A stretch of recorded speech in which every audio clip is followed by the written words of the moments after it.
आमन व अस्लह फला खौफुन अलैहिम वला हुम यहज़नून।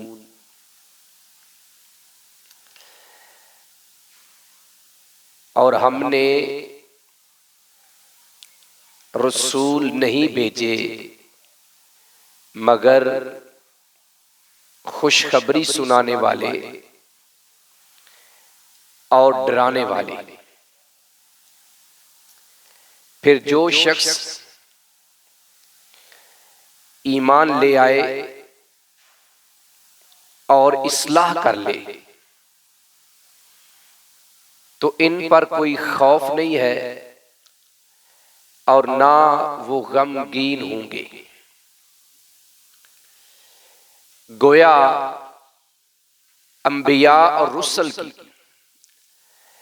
नबूवत और बाइसत का जो मकसद अल्लाह ने बयान किया है वो मुआशरे के अफराद की इस्लाह है। मुआशरे के अफराद की इस्लाह है।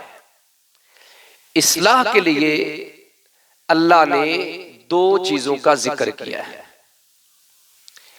कि बाज औकात बंदे को खुशखबरी सुनाई जाती है और वो खुशखबरी सुनकर अपने आप को बेहतर कर लेता है, और बाज़ औक़ात खुशखबरी के ऊपर वो ध्यान नहीं देता, उसको डराया जाता है, धमकाया जाता है, तो वो डर की वजह से भी अपनी इस्लाह कर लेता है।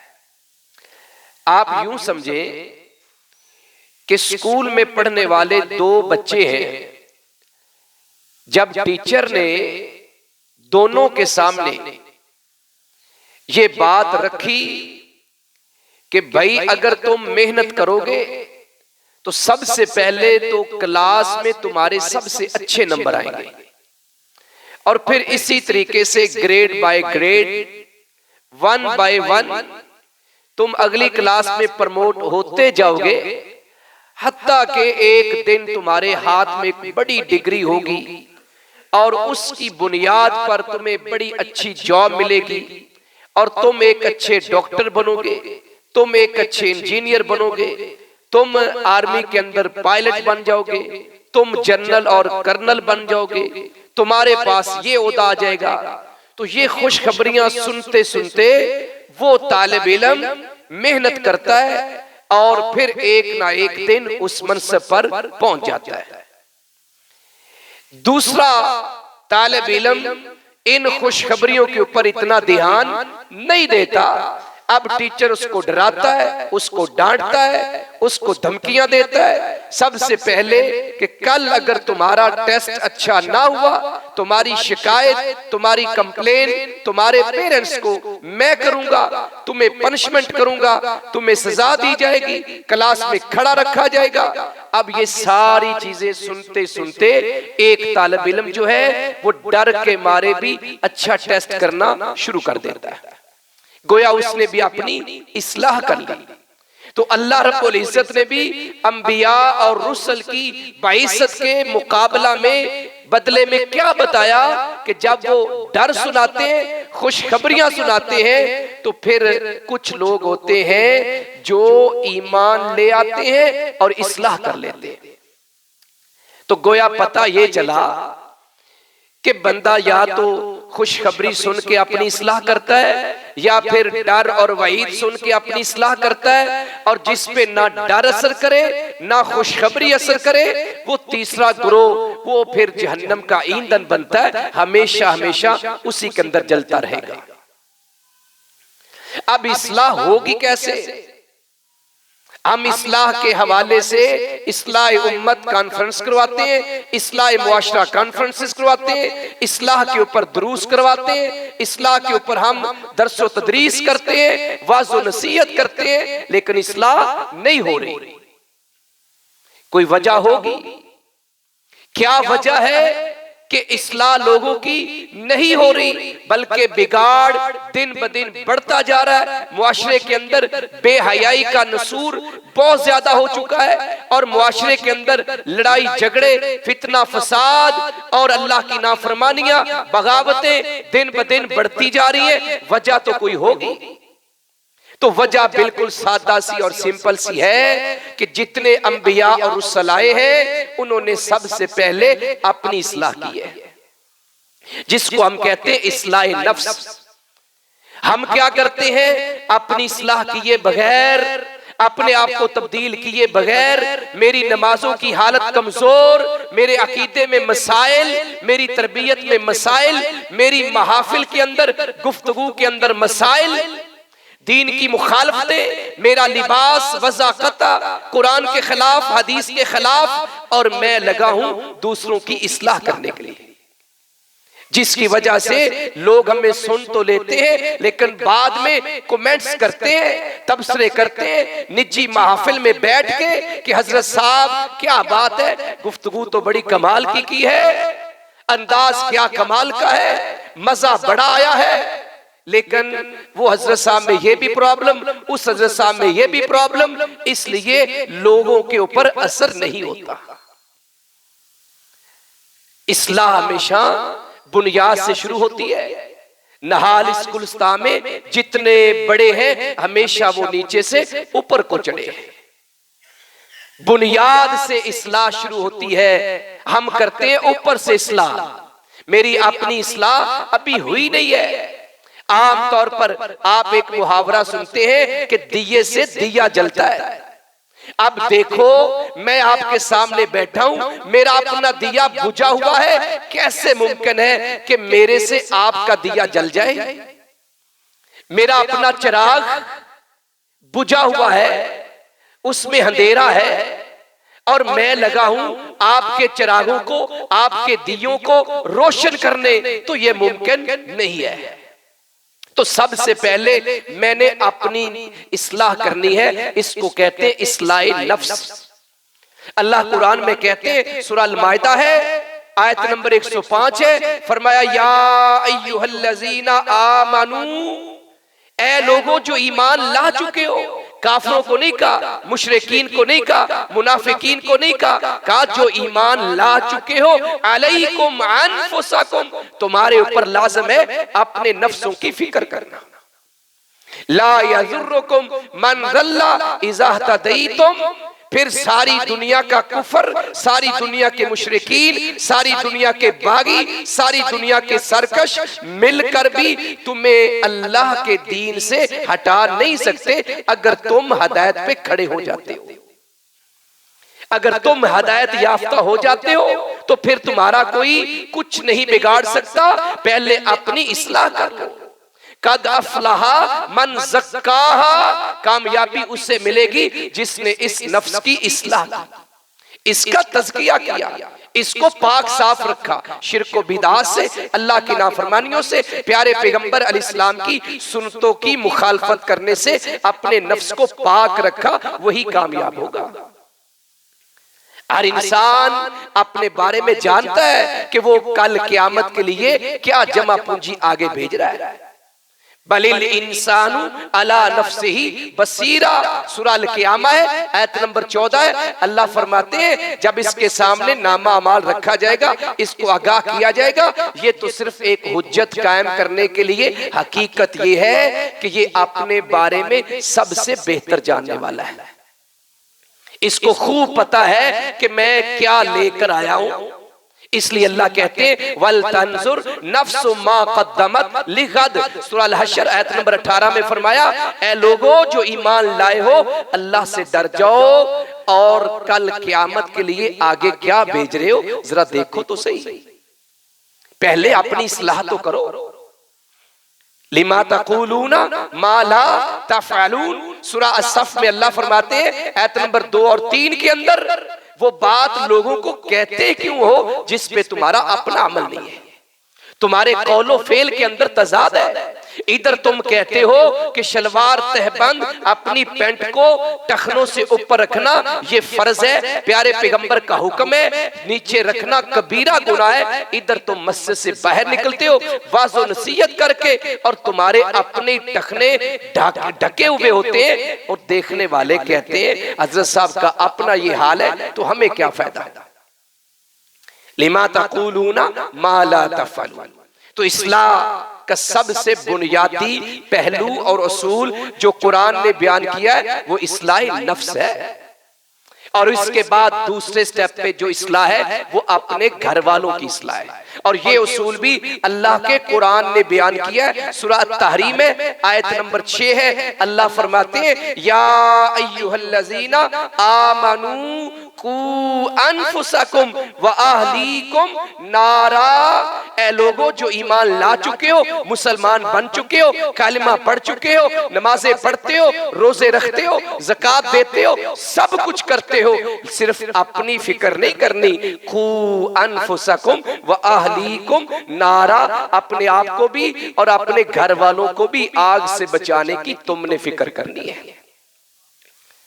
अब जरा सोचो, बीवी मेरी बेनमाज, बच्चे मेरे बेनमाज, बच्चों का लिबास गैर शरी, उनका रहना सहना गैर शरी, उनके मामलात गैर शरी, और मैं पूरे पाकिस्तान की तबलीग करने के लिए, पूरे पाकिस्तान के लोगों की इस्लाह करने के लिए खतीब पाकिस्तान, खतीब एशिया और इंटरनेशनल खतीब बन के वाज़ नसीहत करता फिरूं। अल्लाह की कसम, अगर घर में मैंने तरबियत ना की, बच्चों को ना समझाया, बीवी को ना बताया, तो ये सारी की सारी वाज़ नसीहत अल्लाह रद्दी की टोकरी में डाल के मुझे जहन्नम के अंदर फेंक देंगे। अल्लाह कहते हैं कू अनफुसकुम व अहलीकुम नारा। और प्यारे पैगंबर अलैहिस्सलाम ने फरमाया कुल्लुकुम राइन व कुल्लुकुम मसऊलुन अन रइयतिही। सही बुखारी की रिवायत है, तुम में से हर एक जिम्मेदार है, निगरान है, और हर एक से कल क़यामत को उसकी रियाया के बारे में पूछा जाएगा। फिर आपने कहा कि अमीर, खलीफा, हुक्मरान, president, prime minister, chief minister, आपके इलाके का एमपीए, एमएनए, आपके इलाके का चेयरमैन, आपके इलाके का काउंसलर, आपके इलाके का चौधरी साहब, ये सब जहां जहां इनका बस है, जितने लोग इनके अंडर आते हैं, क़यामत के दिन एक एक के बारे में अल्लाह ने पूछ लेना है कि किसकी तरबियत की, किसके बारे में तुमने क्या किया, पहले तुम यहां आके उसका जवाब दो। फिर अल्लाह के पैगंबर इस्लाम फरमाते हैं कि जो शख्स घर में रहता है, बीवी बच्चों वाला है, वो अपने घर का जिम्मेदार है, निगरान है, और उससे उसकी रियाया यानी बीवी के बारे में, बच्चों के बारे में, मुलाजिमीन के बारे में, जहां जहां उसका इख्तियार है, किसी फैक्ट्री का मालिक है और फैक्ट्री में काम करने वाले वर्कर्स और लेबर्स के बारे में भी अल्लाह ने इससे पूछ लेना है। और जब घर में मर्द नहीं है, जो कि अक्सर बेशतर घर में कम ही होते हैं, किसी का खामद बाहर बैठा है और किसी का फैक्ट्री में बैठा है, किसी का जॉब कर रहा है, वो रात को अंधेरे सवेरे आता है, तो फिर पीछे उसकी बीवी, अल्लाह के पैगंबर फरमाते हैं अल-मरअतु, जो औरत है ना, औरत वो क्या है, राइयतुन, वो भी निगरान है, वो भी जिम्मेदार है, किसकी, फी बैती बालिहा, अपने खामद के घर की निगरान और जिम्मेदार है, व वालिदिही, और उसकी औलाद की जिम्मेदार, कस्टोडियन, रिस्पॉन्सिबिलिटी उसके जिम्मे है। वहिया मसऊलतुन अनहुम, इस अपने खामद के घर में जो सारा कुछ पिया पड़ा है, रुपया पैसा पड़ा है, मालो दौलत पड़ा है, उसकी औलाद है, बेटे और बेटियां हैं, इन सब के बारे में इस खतून से क़यामत वाले दिन अल्लाह ने कटहरे में खड़ा करके पूछ लेना है, बचेगा कोई नहीं। तो दूसरे नंबर पे उसूल कुरान ने बयान किया है कि पहले अपनी इस्लाह करनी है और अपनी इस्लाह करके फिर अपने घर वालों की इस्लाह करनी है। और अगर हम हदीस को साथ में लाएं तो घर में इस्लाह के लिए दो अफराद जिम्मेदार हैं मेन, एक खामद है और एक बीवी है। और अगर देखा जाए तो इन दोनों में सबसे ज्यादा जिम्मेदारी बीवी के ऊपर आयद होती है, क्योंकि वो ज्यादा टाइम घर में होती है और खामद ज्यादा टाइम बाहर होता है। इसी की थोड़ी सी हम वजाहत करेंगे। वैसे तो आगे और भी उसूल है, मैं उनके ऊपर नहीं जा रहा। अब जरा देखें, ये हमारे मुआशरे में जो बिगाड़ है, ये छोटे छोटे 5, 7, 10 साल के बच्चे, कुछ उस कोने में खड़ा है, कुछ चौक में खड़ा है, वो गालियां दे रहे हैं और हम कहते हैं मुआशरे के अंदर ये बिगाड़ पैदा हो गया, ये बच्चे बिगड़ गए। एक बाप एक माँ वो दूसरों को ब्लेम करते हैं, दूसरे उनको ब्लेम करते हैं। वो कहते हैं हमारे बच्चों को गालियां मोहल्ले के बच्चों ने सिखाई है। मोहल्ले के बच्चे कहां से आए? आपके बच्चे कहां से आए? जिस स्कूल से, जिस मकतब से, जिस कॉलेज से, जिस यूनिवर्सिटी से, जिस मदरसा से पढ़ के आए, वो सब का सेम, और वो माँ की गोद है। उस माँ की गोद से सीख के वो मुआशरे का हिस्सा बने। मुआशरे में तो बाद में आए। अल्लाह ने जब गोद में, अगर मेरी माएं बहनें बेटियां सुन रही हैं, नहीं सुन रही, तो आप लोगों की जिम्मेदारी बनती है उनको जाके पैगाम दीजिएगा। अल्लाह ने आपकी गोद में जब बच्चा दिया था, जब बच्चा दुनिया में आया था, पहले दिन आपके पास फर्स्ट टाइम, पहले लम्हे अल्लाह ने मुसलमान आपको सुपुर्द किया था। सही बुखारी मुस्लिम की रिवायत है, कुल्लु मौलूदिन यूलदु अलल फित्रा। दूसरी जगह पे आता है मा मिन मौलूदिन इल्ला यूलदु अलल फित्रा फअबवाहु युहव्विदानी औ युनस्सिरानी औ युमज्जिसानी। अल्लाह कहते मैंने तुम्हारी गोद में मुसलमान बच्चा दिया था, फितरते सलीमा वाला दिया था, कलमा तौहीद वाला दिया था, फिर तुमने पकड़ के उसको यहूदी बनाया, ईसाई बनाया, मजूसी बनाया, तुमने देवबंदी बनाया, अहले हदीस बनाया, बरेलवी बनाया, बेनमाज बनाया, सूदखोर बनाया, रिश्वतखोर बनाया, झूठ बोलने वाला बनाया, बेहया बनाया, तो तुमने बनाया। मैं अल्लाह ने तुम्हें बच्चा मुसलमान दिया था।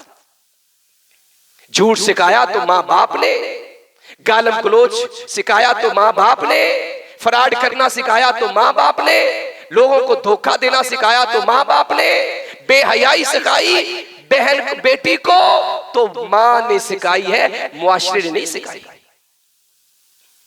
माँ सिखाती है। जब घर के अंदर उसका अजीबोगरीब लिबास तो होता ही होता है, लेकिन जब वो बाजारों की जीनत बनती है, गलियों की जीनत बनती है, चौकों चौराहों की जीनत बनती है, और फिर पार्कों का वो जब सैरो सेहत के लिए निकलती है, जिस शार्ट लिबास के अंदर, और बहना बगैर वो दुपट्टे के, बगैर हिजाब के, बगैर पर्दे के, बनाओ श्रृंगार करके निकलती है, वो बेटी जो 2 साल की थी, 3 साल की हुई, देखती रही कि अम्मा जान क्या कर रही है, जैसा लिबास अम्मा पहन रही है, फिर बेटी 2 हाथ उससे आगे निकल जाएगी। अगर माँ के अंदर 70% मसाइल है तो बेटी को 80-90% उससे आगे चली जाएगी। हम कहते हैं हम बच्चों के लिए बड़े फिक्रमंद हैं। फिक्रमंदी हमारी क्या है? अभी बच्चा दुनिया में आता है, सबसे पहली फिक्र ये है कि सियालकोट का सबसे महंगा तरीन स्कूल कौन सा है? दी रूट है, दी सिटी है, दी अमेरिकन है, दी बीकन हाउस है, कौन सा है? और उसके लिए फिर हम ये भी नहीं देखते ये ईसाइयों का है या मुसलमानों का है। नहीं, अंग्रेजी अच्छी आनी चाहिए, हमें से क्या लगे। चाहे वो हमारे बच्चों को सुबह गिटार सिखाते हैं, मौसीकी सुनाते हैं, रक़्स की महफिलें करवाते हैं, हमें इससे कोई लेना देना नहीं है। बस हमारे बच्चों को अंग्रेजी अच्छी आ जानी चाहिए। कभी सोचा ही नहीं है कि सबसे बुनियादी तलीम, सबसे पहली जिम्मेदारी तो ये थी अपने बेटे और बेटी को जब वो आंखें खोल रहा है, जब थोड़ा सा समझ रहा है, तो उसको अकीदा तौहीद सिखाया जाता, उसको अल्लाह और अल्लाह के रसूल की पहचान करवाई जाती। जब माँ उसके सामने घर में मसल्ला बिछाती, कभी रुकू में, कभी क़ियाम में, कभी सजदे में, जब दिन में 5 बार 2-3 साल के बच्चे के सामने माँ नमाज पढ़ेगी तो बच्चे को भी पता होगा ये कोई अमल है। जब थोड़ा सा उसको शऊर आएगा, अम्मा जान, मामा जान, ये क्या कर रही हो? बेटा मैं नमाज पढ़ रही हूँ। किस लिए पढ़ रही हो? बेटा मुझे जिस अल्लाह ने पैदा किया है, जिसने आपको पैदा किया है, जो हमारा खालिक है, मालिक है, राज़िक है, हमें शिफा देता है, सेहत देता है, ये सारी नेमतें देता है, उस अल्लाह का शुक्र अदा करने के लिए मैं ये 5 टाइम नमाज पढ़ती हूँ। भले कैसे हो सकता है फिर बेटा भी आपके साथ नमाज ना पढ़े? इधर क्या है, अब्बा बेनमाज है और बस टूटे फूटे अल्फाज में कहता बेटा नमाज पढ़ा करो, बेटा नमाज पढ़ा करो। जब छोटा होता है बेटा कभी कभी डर के मारे वो 2-4 सजदे दे भी लेता है, वो भी इल्ला माशाअल्लाह, बहुत कम है कि बाप बेनमाज हो और बेटे को नमाज का कहे, वरना कहता कोई नहीं है। जब बेटा थोड़ा सा बड़ा होता है, समझ आनी शुरू होती है, उसके दिल में एक ख्याल पैदा करता है शैतान, तेरा अब्बा झूठ बोलता है, नमाज की जरूरत नहीं है। अगर ये नमाज इतनी अहम होती तो अब्बा जी खुद मस्जिद में चल के जाते हैं। अब्बा जी अगर तुम्हें कह रहे हैं तो ये वैसे फॉर्मेलिटी है, अब्बा जी को नमाज के साथ कुछ लेना देना नहीं है। हाँ, अगर तुम्हारा स्कूल का टेस्ट अच्छा नहीं हुआ, इंग्लिश के टेस्ट में नंबर कम है, मैथमेटिक्स में नंबर कम है, उसके ऊपर अब्बा को जरूर कंसर्न होगा, उसके ऊपर टेंशन जरूर होगी, परेशानी जरूर होगी। बेटे को समझाएगा, स्कूल में जाएगा, मास्टर जी को मिलेगा कि मेरे बेटे को क्या प्रॉब्लम है, क्यों अच्छा टेस्ट नहीं हुआ, फीस हम इतनी ज्यादा देते हैं, उसके लिए टेंशन में है। बेटा बेनमाज है, तौहीद का उसको को पता नहीं है, तो उसके ऊपर कभी अब्बा और अम्मा परेशान नहीं हुए। घर में बेहयाई का माहौल, अगर हम घर में नमाज वाला माहौल देंगे, दीन वाला माहौल देंगे, जैसा कि अल्लाह ने कुरान में बयान किया, प्यारे पैगंबर इस्लाम की अज़वाज को मुखातब किया, इनडायरेक्ट और डायरेक्ट और इनडायरेक्ट तमाम मुसलमान खवातीन को, ईमान वाली खवातीन को हुक्म दिया, वक़रना फी बुयूतिकुन, अपने घरों में ठहरी रहा करो, वला तबर्रजना तबर्रुजल जाहिलियतिल ऊला, दौरे जाहिलियत की खवातीन की तरह बनाओ श्रृंगार करके लोगों को मत दिखाती फिरा। क्या हो रहा है हमारे मुआशरे में? नमाजें पढ़ रही हैं, रात को क़याम कर रही हैं मेरी माहें बहनें बेटियां, और वो भी चंद। अभी जाके बाजार में देखो, रात के 12:30 बजे हैं और मेरी माएं बहनें बेटियां बाजारों की जीनत बनी हुई है, और वो भी नंगे मुंह, बगैर पर्दे के, बगैर हिजाब के, और पूरे बनाओ श्रृंगार के साथ किसको दिखाती फिरती है? लोगों को दिखाती फिरती है। जिस शार्ट लिबास में, जिस अपने तरफ से मॉडर्न लिबास में जाती है, अल्लाह की कसम ये मॉडर्निज्म नहीं है, ये जहलियत है। अल्लाह का कुरान कहता है दौरे जहलियत की खवातीन बनाओ श्रृंगार करके बगैर पर्दे के घरों से बाहर निकलती थी।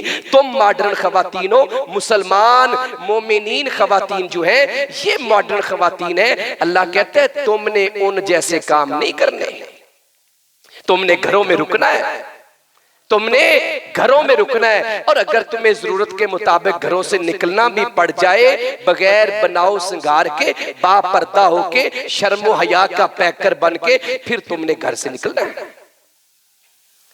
अब जो माँ अपनी बेटी के सामने बनाओ श्रृंगार करके घर से बाहर कदम रखती है, बेटी छोटी है, साथ जा रही है, आहिस्ता आहिस्ता बेटी बड़ी हो गई, जो काम माँ कर रही है वही बेटी कर रही है। ये मत समझे कि मैं अपनी बेटी के लिए फिक्रमंद थी, बेटी को अच्छे स्कूल में पढ़ाया, अच्छे कॉलेज में पढ़ाया, अच्छी यूनिवर्सिटी में पढ़ाया, MBBS डॉक्टर बन गई, वो इंजीनियर बन गई, वो पायलट बन गई, मेरी बेटी के पास ये मनसब आ गया। ये सब दुनिया की सारी डिग्रियां, ये दुनिया के ओहदे सब यही खत्म हो जाएंगे। क़यामत वाले दिन अल्लाह इस नाज़ो नखरे में पलने वाली औलाद को और ऐसे वालिदैन को जहन्नम का ईंधन बनाएंगे। सूरह अल-वाक़िया को पढ़ ले, दूसरा रुकू है। अल्लाह कहते हैं ये जो जहन्नम में गए लोग हैं ना, असहाबुश शिमाल, ये वो लोग हैं जो दुनिया में बड़े नाज़ो नखरे में पले थे, बड़े नाजो नखरे में पले थे। अम्मा ने कहा बेटे को गर्मी लगती है, बेटी को गर्मी लगती है, मौसम गर्मी का आ रहा है, जरा एसी का इंतजाम करवा दो। स्कूल जाने के लिए वैन का इंतजाम करना है तो जरा एसी कोच देखना, मेरी बेटी और बेटे को कहीं गर्मी ना लग जाए। ये दुनिया की आर्जी गर्मी से बचाने के लिए अम्मा इतनी परेशान है, जो आखिरत की गर्मी जहन्नम की सूरत में, आग की सूरत में, जहां आग ही आग होगी, जहां पसीना खुश्की नहीं होगा, वो आग इंसान को जला के राख कर देगी। कभी इस माँ ने ये भी सोचा है कि ये मेरी इतनी खूबसूरत बेटी, इतना खूबसूरत बेटा, इतने हसीनो जमील चेहरों वाले, ये जहन्नम के अंदर जलेंगे, आग इनको जलाएगी। माँ को ये बर्दाश्त तो हो जाता है। प्रैक्टिकली तो यही हो रहा है, अमली तौर पे तो यही हो रहा है। जुबानी कलामी सारे हम कहते हैं नहीं, जन्नत तो है ही हमारे पास है, चाबी हमारे पास है। अल्लाह के नबी इस्लाम ने फरमाया दो किस्म के ऐसे लोग हैं, मैंने अभी तक उनको नहीं देखा, सिनफान मिन अहलिन नार, जो आग वाले हैं, मैंने अभी नहीं देखा। मतलब क्या है, मेरे बाद ऐसे लोग पैदा होंगे और आज वो पैदा हो चुके का एक किस्म के वो लोग हैं जिनके हाथों में गाय की दुम जैसे कोड़े हैं, लोगों को मारते हैं। ये पुलिस वाले जो नजायज तशद्दुद करते हैं आम शहरियों के ऊपर, ये जो फौज वाले और देगर तशद्दुद करते हैं, ये सारे इसी में आते हैं। फरमाया ये जहन्नम के अंदर जाएंगे। फिर फरमाया व निसाउन, और ऐसी औरतें भी अभी तक मैंने नहीं देखी, यानी अल्लाह के पैगंबर के जमाने में ऐसी खवातीन नहीं थी जो आज सियालकोट में, इस्लामाबाद में, लाहौर में और जितने बिग सिटीज हैं वहां जिस माहौल में फिर रही हैं, ये सारी की सारी औरतें अल्लाह के पैगंबर फरमाते व निसाउन कासियातुन आरियातुन मुमीलातुन माइलातुन।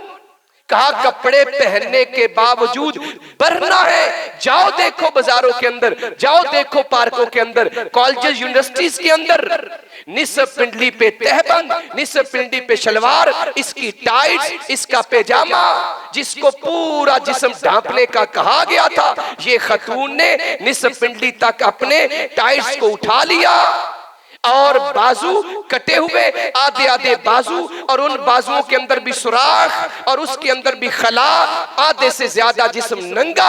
अल्लाह के पैगंबर फरमाते कासियातुन आरियातुन, कपड़े पहनने के बावजूद नंगी होंगी। और फिर फरमाया मुमीलातुन माइलातुन, ये लोगों की तरफ माइल होने वाली होंगी और दूसरे लोगों को, मर्दों को भी माइल करेंगी और दूसरी खवातीन को भी माइल करेंगी। जैसे बेहयाई का लिबास हमने पहना है, तुम भी ऐसे पहन लो।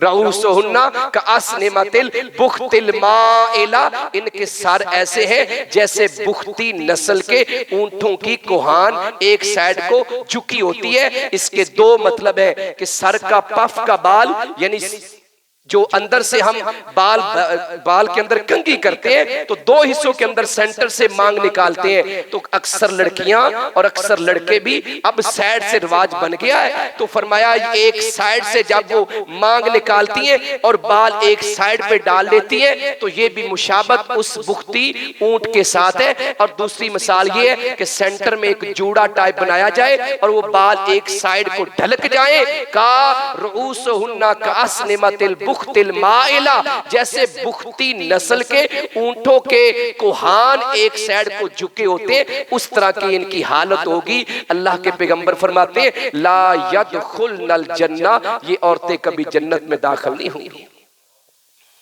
वला यजिदना रिआहा, जन्नत में दाखिल होना तो दूर की बात है, ऐसी औरतें कभी जन्नत की खुशबू भी नहीं सूंघ सकेंगी।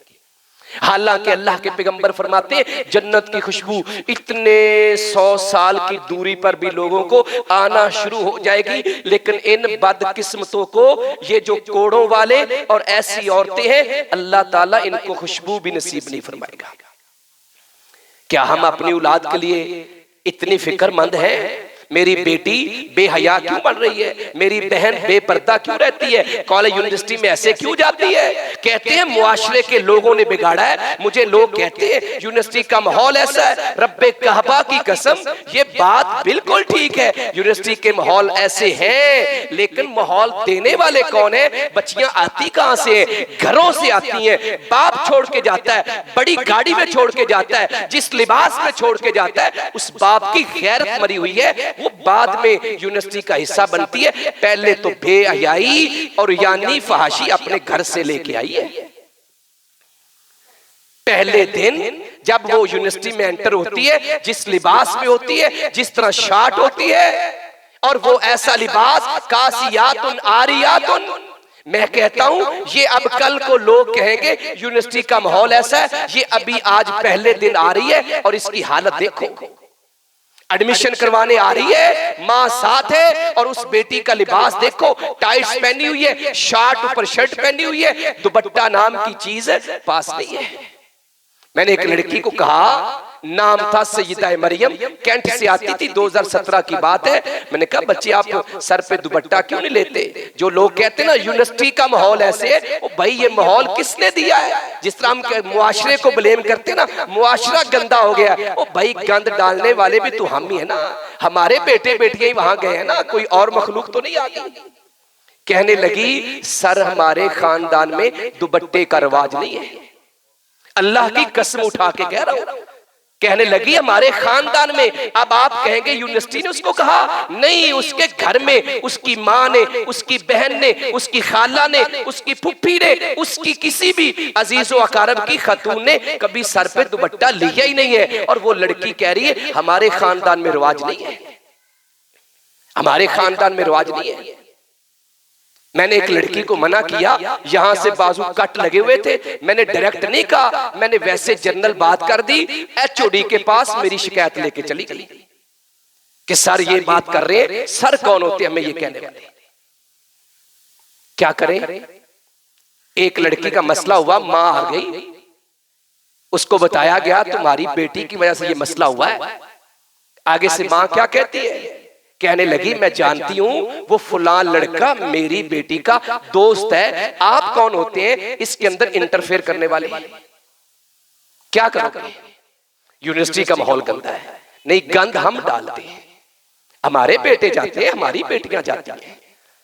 तो अल्लाह के बंदो, इस्लाह के लिए सबसे पहले अपनी इस्लाह करनी है। और जो बंदा अपनी इस्लाह नहीं ना कर सकता, वो ना अपनी औलाद के साथ मुखलस है, ना बीवी के साथ मुखलस है, ना मुआशरे के किसी बंदे के साथ मुखलस है। वो अपने साथ ही, जो अपना दुश्मन है, मेरा दोस्त कैसे हो जाएगा। और फिर जो अपनी औलाद के लिए मुखलस नहीं है, अपनी बीवी के लिए मुखलस नहीं है, और वो आके आपको वाज कर रहा है, वो बंदा आपका मुखलस नहीं है, वो तो अपने बच्चों का दुश्मन है, बीवी का दुश्मन है। तो लिहाजा हमें भी चाहिए कि हम इस चीज को सोचें कि इस्लाह कैसे हो सकती है। हम सब जिम्मेदार हैं, कुल्लुकुम राइन व कुल्लुकुम मसऊलुन, हम सब जिम्मेदार हैं। जहां जहां हमारा बस चलता है आवाज उठानी है, जहां बुराई देखे ताकत हाथ से रोकने की है, रोको। इल्म की बुनियाद पे जुबान से रोको, ना ताकत हाथ वाली है ना इल्म वाली है, तो फिर उस बुराई को दिल से बुरा जानो। वज़ालिका अज़अफुल ईमान, ये कमजोर तरीन ईमान है। हालत मेरी ये है, इधर जुमा पढ़ा के उतरता हूँ, हजरत साहब चौधरी साहब मस्जिद के सदर साहब वो दुनियादार है और उसके घर रोटी लगी हुई है मेरी जुमे के जुमे, और वहां जब बैठते हैं ना, दो चार लफंगे भी आते हैं, गालियां भी चलती हैं, स्मोकिंग भी होती है, और मैं बिल्कुल वो कबूतर की तरह आंखें बंद करके इसलिए बैठा हूं, अगर मैंने चौधरी साहब को रोका ना, अगली दफा रोटी बंद हो जाएगी। ये मेरा इस्लाम है।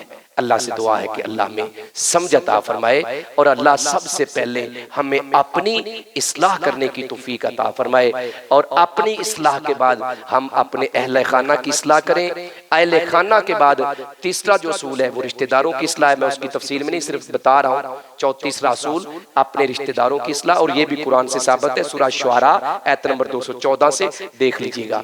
और चौथे नंबर पे फिर आम लोगों की इस्लाह है। हमने पहले तीनों स्टेप छोड़ दिए, ना अपनी इस्लाह की, ना बीवी बच्चों की, ना रिश्तेदारों की, और हम जनाब पूरी दुनिया का ठेका लिया हुआ है कि वहां जाके भी तकरीर करनी है, वहां जाके भी वाज करना है, वहां भी उसको समझाना है, और अपनी सारी बत्तियां बुझा के लोगों को रोशनी देते फिरते हैं।